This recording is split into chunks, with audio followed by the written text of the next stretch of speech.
Bem, amigos do Bola Presa, estamos de volta com mais uma análise de Free Agents. Eu sou o Denis. E eu sou o Danilo. Esse aqui é o nosso 5º episódio, chegamos no último dia de análise. Vocês já devem ter ouvido as outras aí, tá tudo no YouTube ou no nosso feed do podcast. Você escolhe se é de áudio ou de vídeo.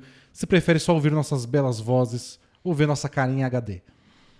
Olha, você achou que nossas vozes são belas. Ah, tem que vender o peixe. Né? Se você não acreditar, quem é que vai? Não é mesmo? Minha mãe falou que é bela. Ah, ótimo.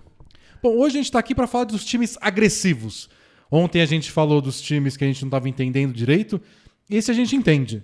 Pode não concordar, pode achar o plano vai dar certo ou não, mas estão sendo agressivos e é bem claro.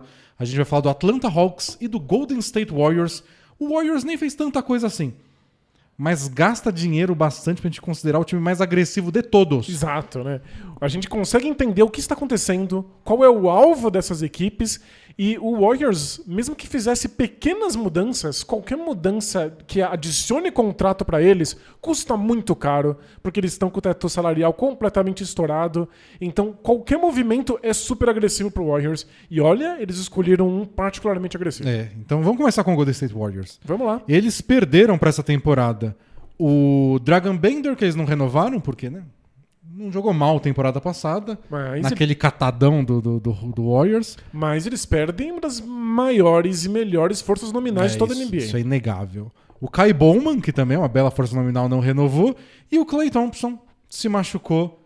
Triste demais essa história. Machucou o tendão de Aquiles, vai perder o ano inteiro, depois de ter perdido o ano inteiro passado pela lesão no joelho. Então são 2 temporadas seguidas sem Klay Thompson. Temporada passada o pessoal meio que aceitou, porque tava todo mundo exausto daqueles 5 anos seguidos indo pra final. Parecia uma pausa, quase férias, para que o time pudesse pegar um fôlego. Ganhar um fôlego e ganhar uma boa escolha de draft. Calhou de que a escolha de draft não é tudo isso, porque o ano não foi tão bom. A escolha foi boa, foi a segunda. Exato, mas o draft que não era bom. O draft não tinha grandes estrelas para que eles trouxessem, e o Klay Thompson agora, com essa lesão, não vai jogar a próxima temporada. Ou seja, só decepção. E aí quem eles adicionaram foi o James Wiseman no draft, né? O Nico Mannion também.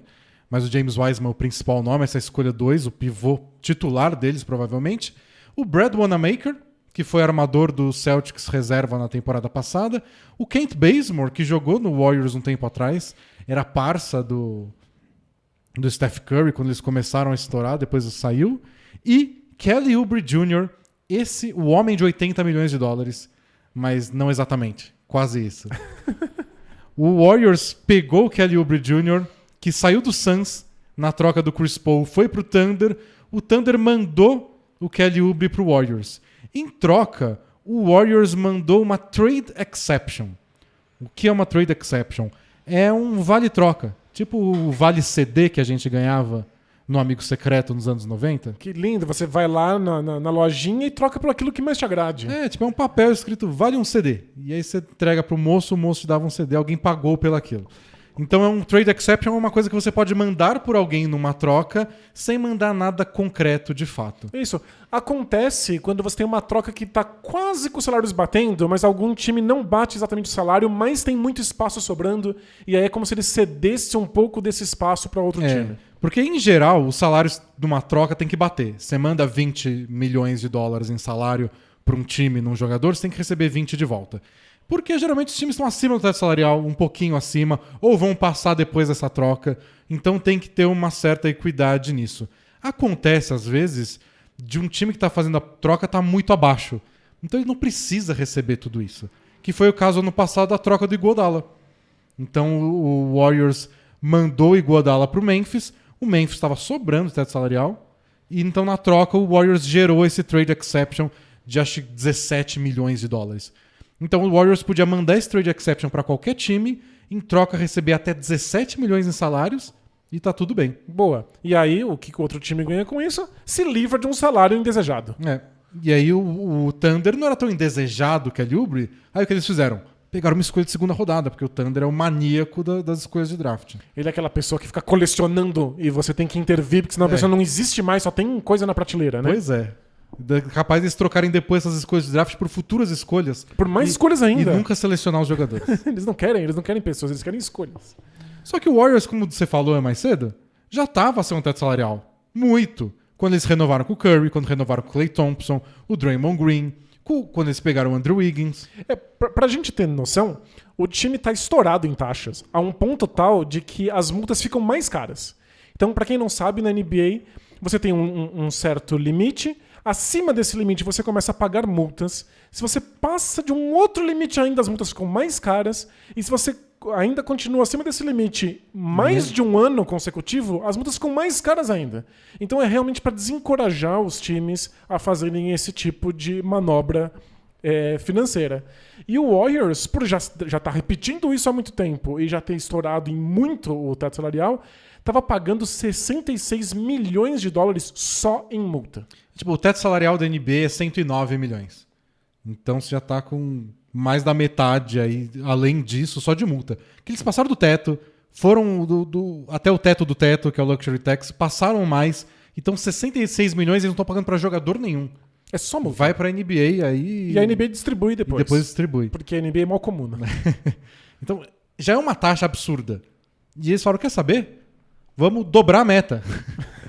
Eles trouxeram o Kelly Oubre, trocando por essa trade exception, e aí os 14 milhões do Kelly Oubre ultrapassam ainda em 14 milhões a mais o teto salarial e viram 68 milhões em multas. Isso quer dizer que eles vão pagar 134 milhões de dólares nessa temporada só de multas. Uma temporada onde eles não vão recuperar nada disso com ingresso. Não tem nenhuma garantia que vai ter torcida. E embora o Warriors esteja fazendo um plano de 30 milhões de dólares no mínimo para vacinar todo mundo. Eles querem fazer teste em todo mundo que vai nos jogos. Eles querem que mude, eles querem convencer o estado da Califórnia de que eles podem receber torcidas. E o que eles vão fazer para isso é fazer teste de todo mundo. Eles pegaram um teste que é igual que eles faziam na bolha, só que fica pronto muito mais rápido. Impressionante, que já eram testes de tecnologia avançadíssima. A pessoa vai comprar o ingresso, vai receber o teste, vai fazer o teste no dia do jogo, e aí horas depois vai dar o resultado, e aí assim que ela der negativa, ela vai poder entrar no ginásio, e não vai ser um ginásio lotado, claro, vai ser tipo metade. Claro. E ninguém aprovou isso, a NBA não aprovou, o estado da Califórnia não aprovou. Mas eles estão apostando nisso, não é porque eles são visionários, é porque são desesperados, eles precisam de dinheiro. Porque o Warriors está fazendo um comprometimento financeiro sem precedentes. Eles acabaram de inaugurar uma arena que custou bilhões de dólares em São Francisco. Exato, ou seja, eles já estão com questões financeiras.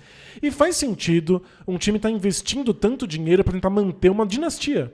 Porque o Warriors é um time que foi várias vezes campeão e se tivesse saudável, poderia estar lutando por títulos todos os anos. Faz sentido você fazer sacrifícios para tentar manter esse tipo de esforço. Mas no instante que o Klay Thompson se contundiu, as chances de título do Warriors derreteram.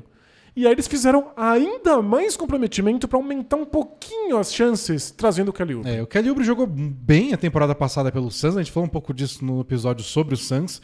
Teve média de 18 pontos por jogo, meteu 2 bolas de 3, com um aproveitamento bom até. Mas não é o Klay Thompson. Defensivamente, o Kelly Oubre é mais atlético, é mais rápido. Não é melhor defensivamente que o Klay Thompson, mesmo assim. Mesmo pulando mais alto, sendo mais rápido, tendo braços mais longos. O Klay Thompson é um defensor individual melhor. Né? Então... Ele oferece muito ao Warriors. Eu acho que combina com ele. Ele falou, já deu entrevista, disse que o objetivo dele é encaixar perfeitamente. Que lindo. Ele só quer que ninguém perceba que é um jogador novo. E acho que tem jogos que a gente pode perceber isso. Tipo, uma bolinha de 3 aqui, uma bola de 3 lá, um contra-ataque. É tipo, nossa, que perfeito. É que nunca vai ser igual o Klay Thompson, porque é outro nível de jogador, não é culpa do Kelly Oubre. Não, é uma questão de talento, não é uma questão de esforço, de vontade. E a questão é o bastante? É o bastante até quanto? É o bastante pra ganhar o título, que era o objetivo do Warriors antes de começar a temporada? Então, o bastante pra ir longe? É o bastante pra segunda rodada? É o bastante pra brigar com Lakers e Clippers e vamos ver quem joga melhor o jogo 7 na final? Esse tipo de comprometimento financeiro é de donos, porque o dinheiro da multa sai do bolso do dono. É de donos que querem ser campeões imediatamente. Não faz nenhum sentido estar fazendo esse tipo de investimento e achar que talvez o time chegue numa semifinal de conferência. Teve um clube do livro que é um especial que a gente faz para os nossos assinantes. Assine o Bola Presa, por favor. Isso, lá no bolapresa.com.br. E é um capítulo de um livro que fala sobre a formação da dinastia do Warriors. E fala muito sobre o Joe Lacob, que é o dono do time. E de como ele não aceita que o time não esteja sempre no topo. e que gastar dinheiro não é o problema e que ele quer os melhores jogadores, a melhor comissão técnica, os melhores assistentes, o melhor tudo. E sempre que o pessoal dentro do Warriors tentava convencer ele do tipo, então a NBA é meio cíclica, sabe? Você tá no topo, aí você perde um pouco, e aí você tem bons drafts, e aí você volta. Faz parte, né? A gente aprendeu que times às vezes vão ter momentos ruins e que aí eles se recuperam. Os mais competentes costumam ter essa baixa, não tão baixa e rápida. Mas é muito difícil impedir isso. E ele não, mas por que a gente não? Por que a gente não pode ser o time que nunca tem baixa e briga pelo título todo ano? Então acho que ele viu esse negócio do Klay Thompson e falou, não, a gente vai brigar sim, custe o que custar. E custa muito dinheiro. Tá custando muito dinheiro e quem tava no mercado era aquele Oubre. Era o que tinha mais, não tem um Exato. All-Star à disposição por uma trade exception. Exato, até porque o Warriors não poderia contratar um jogador que fosse free agent, um jogador que não tivesse mais contrato, já que eles estão com o teto salarial estourado. Essa exceção é para ser usada numa troca. Exato, eles só puderam fazer isso porque um time topou trocar um jogador sem receber nada em troca disso, né? Então, não sei, esquisito. Não, é definitivamente muito estranho. Ultra agressivo. E é uma mensagem muito importante para os jogadores. É um dono que está disposto a pagar o que for do próprio bolso para manter um time competitivo. No fundo, as estrelas pedem isso dos seus donos. Quando o Antetokounmpo foi ter uma reunião a portas fechadas com o Bucks, era para pedir esse tipo de investimento. Faça o que for preciso. Não é tipo, não, mas a gente vai pagar multa, esse cara não vale tudo isso. Dane-se, não vale ou não vale, o negócio é ganhar título. Exato, é que se aí você não ganha o título mesmo assim, o Antetokounmpo vai embora, aí você só foi o idiota que torrou o dinheiro. Mas o mundo não consegue perdoar o fato de que o Thunder poderia ter ficado com Harden, Westbrook e Durant se tivesse pagado multas, por exemplo. Mas ia ficar muito caro. E no fim das contas nem ficou, porque aumentou o teto salarial. Coitados, eles não sabiam. Eles não sabiam que ia acontecer isso, mas ia ficar tão caro renovar o Harden que eles trocaram o Harden. Isso, eles poderiam ter sido um time com 3 grandes estrelas, seriam os maiores jogadores da sua geração. 3 futuros MVPs. Pois é, e aí eles estariam juntos ali, mas Oklahoma é uma cidade pequena, o público não é tão engajado, o mercado não atrai tanto investimento, vai ficar muito caro. O Warriors não está passando por isso. É muito caro, mesmo que o jogador não seja tudo isso, a gente paga só pra gente poder estar lá no topo. Não deve realmente almejar um título, mas deve brigar pra estar ali entre os primeiros da Conferência Oeste. É que cada vez vai tendo mais se acontecer isso e acontecer aquilo. Porque tem que ter o Curry saudável. O Curry se machucou a temporada passada também. O histórico dele não é dos melhores em termos de ficar saudável, jogar 82 partidas e vão precisar dele todo o jogo. Sem dúvida. O Oubre tem que encaixar perfeitamente nesse time. O Andrew Wiggins tem que ser o melhor Andrew Wiggins com mais regularidade. Não o cara que joga bem um jogo, some por 3. Precisam dele. Ele joga bem um jogo? Joga, geralmente contra o Thunder. Mas então, tem que tirar o melhor do Wiggins, seja lá o que for, por quanto tempo for. O Draymond Green tem a questão de motivação e do físico dele, que nas últimas temporadas foi meio duvidoso. E tem um novato, que a gente não sabe o que esperar, do James Wiseman. Pode ser muito bom, mas vai ser muito bom logo de cara, vai se adaptar, não vai. Ele tá pronto pra jogar sem ter training camp, sem ter preparação pra ser titular, pra ser o quinto elemento desse time, né? Então a gente discutiu isso tudo no último podcast, vocês podem ver mais sobre o Wiseman. São os 5 titulares. Tem questões sobre os 5, mas tudo pode dar certo. Talento os 5 tem. Taticamente faz sentido os 5 juntos. O Curry é um cara que a carreira inteira dele fez os outros em volta parecerem melhores do que eram. Então tem um cenário onde dá muito certo. Tem um cenário onde não dá certo. E a minha dúvida principal é se nesse cenário onde dá tudo certo, se é essa ambição toda que eles têm de brigar por título. Eu acho que ainda não. Mas você vai saber, a gente não sabe como o resto da NBA vai se parecer nesse ano estranho também. Pois é. E se o time chegar quase lá, é justificado. O medo é o Warriors não dar nada certo, alguma catástrofe acontecer, Curry lesiona, o time não consegue chegar numa segunda rodada dos playoffs, e aí o salário do Oubre virou, que era 14 milhões e virou 68 milhões por causa das taxas, parecem só amadorismo. Parece só um time desesperado que tá torrando dinheiro quando não deveria. Mas você prefere pagar 82 para ter o Kelly Oubre num bom time ou 39 para ter o Gordon Hayward num time ruim? Fica a questão aí pro amigo internauta responder nos comentários. No fundo, né, são agressividades muito parecidas. Mas o Warriors tem chance de chegar em algum lugar. Bom, outro time agressivo que a gente queria falar é do Atlanta Hawks. Porque eles adicionaram... Eles perderam. Eles perderam o Damian Jones, o Skal Labissière, o Jeff Teague. Ninguém que tinha... Não, ninguém vai perder o sono porque eles foram embora. Eles adicionaram Danilo Gallinari.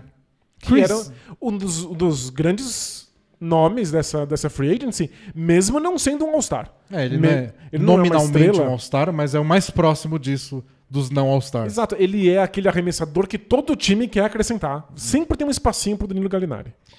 Chris Dunn, que jogou defensivamente muito bem no Bulls nas últimas temporadas. Rajon Rondo, a estrela dos playoffs. E eles assinaram com o Bogdan Bogdanovic, depois que não deu certo aquele imbróglio todo com o Bucks. Porém, a gente está gravando isso na terça-feira à noite. O Kings tem até meia-noite, no horário de lá, claro, para igualar essa oferta e manter ele lá em Sacramento. Se não, o Hawks ganha mais um ótimo jogador. Isso, a gente não sabe ainda se vai ser igualado, mas provavelmente se fosse para igualar já teriam igualado. Eu acho que eles não vão guardar até 11h30 só para fazer charme.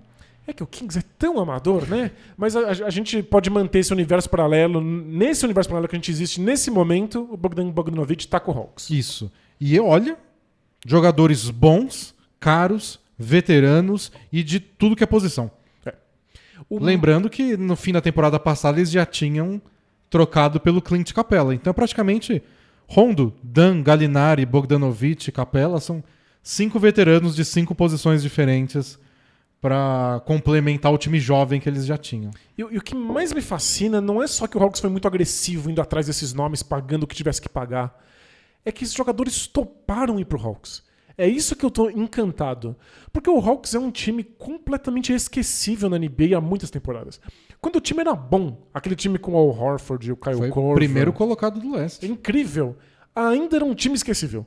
Ainda era que você odeia o Hawks. Não é isso. Mas era um time que não empolgava ninguém, que ninguém realmente... Não, empolgava. Era bonito de jogar. Passava um monte de bola, todo mundo arremessava, todo mundo fazia um pouco, era um basquete coletivo. Era um basquete coletivo. Sem estrelas. Era um basquete coletivo muito insosso. E que Danilo odeia o Hawks. Não aconteceu nada. Esse time não conseguiu ir longe nos playoffs. Foi eliminado na primeira rodada, não foi? Esse time chegou na final do leste e perdeu do LeBron. Mas por quê? Todo mundo perde do LeBron. Não, tudo bem. Isso é justificado. Eles quase perderam a semi do leste daquele Wizards. Isso, é verdade. Do John Wall, Bradley Beal, etc. Deveriam ter perdido até. Foi muito esquisita aquela série. O John Wall se machucou no meio da série, depois voltou meio baleado.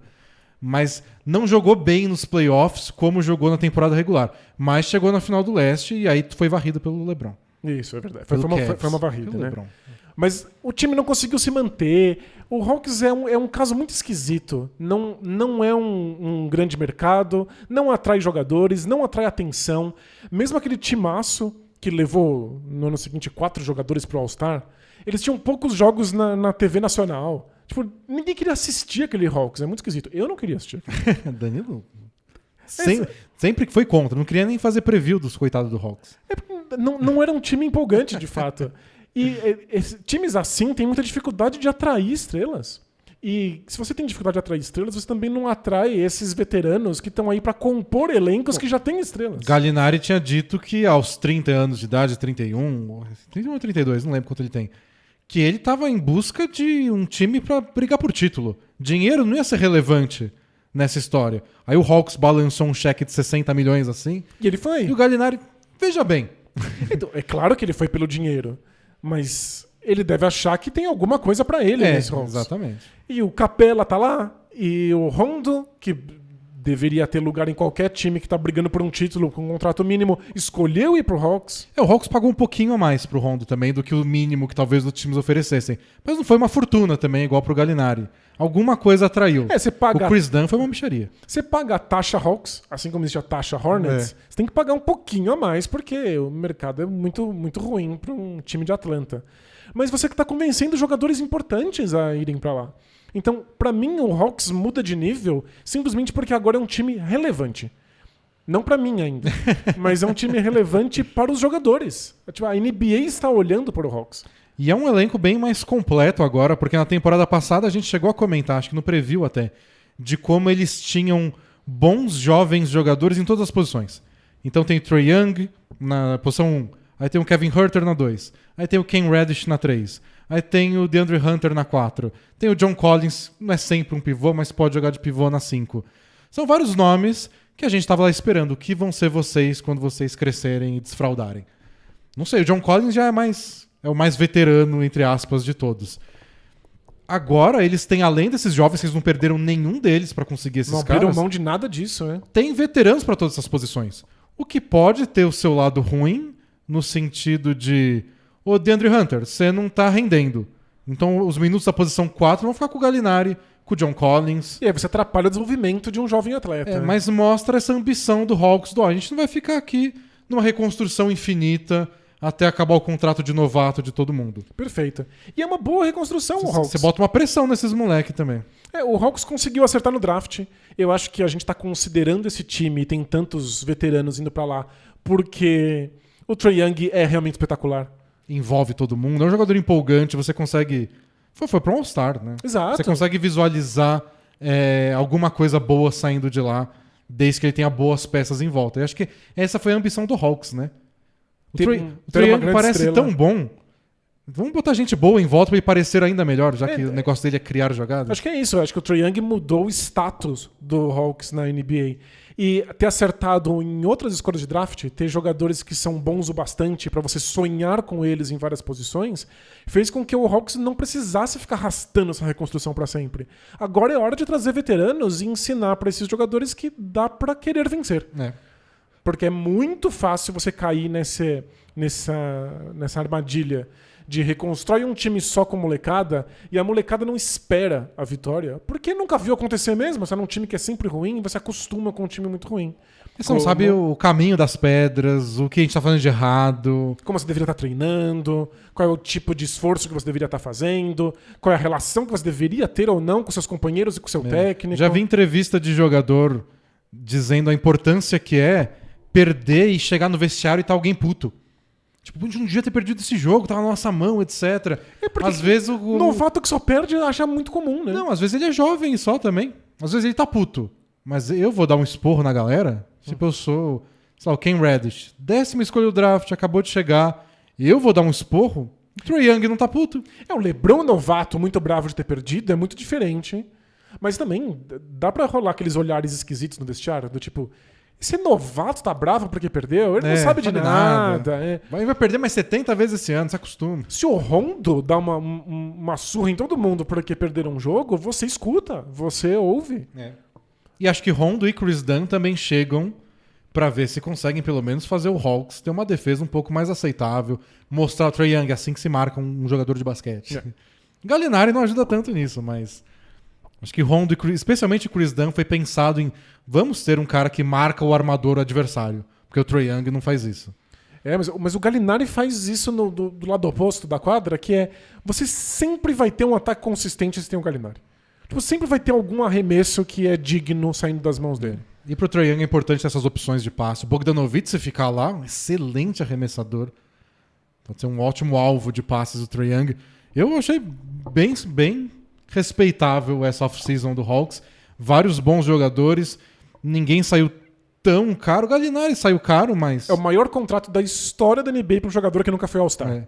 Mas é um time também que estava sobrando de teto salarial e que já tem seus jovens jogadores e que não impediu de fazer as outras contratações. Eu achei que foi mais aceitável do que, por exemplo, do Gordon Hayward no Hornets que a gente falou ontem. A agressividade do Hawks está no fato de que o time poderia ter empurrado com a barriga por mais tempo. Eles vão deixar a reconstrução deles durar um pouco mais. E eles decidiram que acabou. Não vai mais reconstruir. A gente vai ter um time agora e trouxe os veteranos que estavam disponíveis no mercado. É bem agressivo. Eu acho um pouco estranho que tenha sido agora, mas eu tô realmente empolgado de ver esses jogadores. Eu acho que eles não queriam uma situação Devin Booker. Tipo, o Trae Young desenvolveu muito rápido.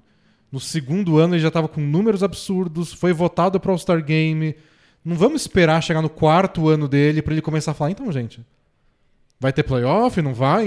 Não vamos ter climão na hora de reassinar o Trae Young. Isso, eu acho que essa pressa tem a ver com o tanto que o Trae Young evoluiu rápido. Perfeito. E acho que ele é realmente responsável pelo Hawks estar em outro lugar. E considerando o leste, o quanto está em aberto, a 8ª vaga no mínimo do leste... Isso, dá pra sonhar com playoffs. Dá pra sonhar. Então, 2020 teve muita coisa esquisita. Mas olha, no topo das coisas esquisitas tá o Hawks ser um time relevante. Eu vou ter que falar sobre o Hawks nessa temporada. Até assistir. E é possível... Fazer fichamento. Talvez até me divertir. Talvez até um músculo se mexa e eu esboço algum sorriso.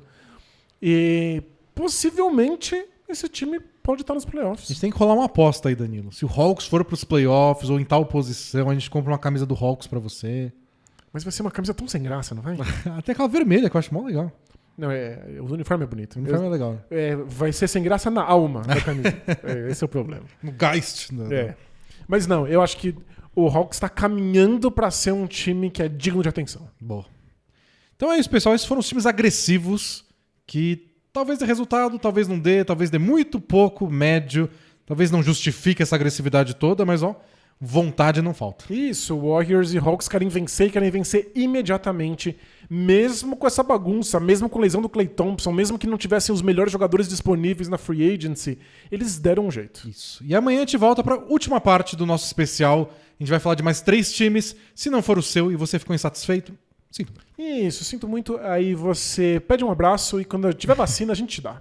Até mais, pessoal. Tchau. Tchau, tchau!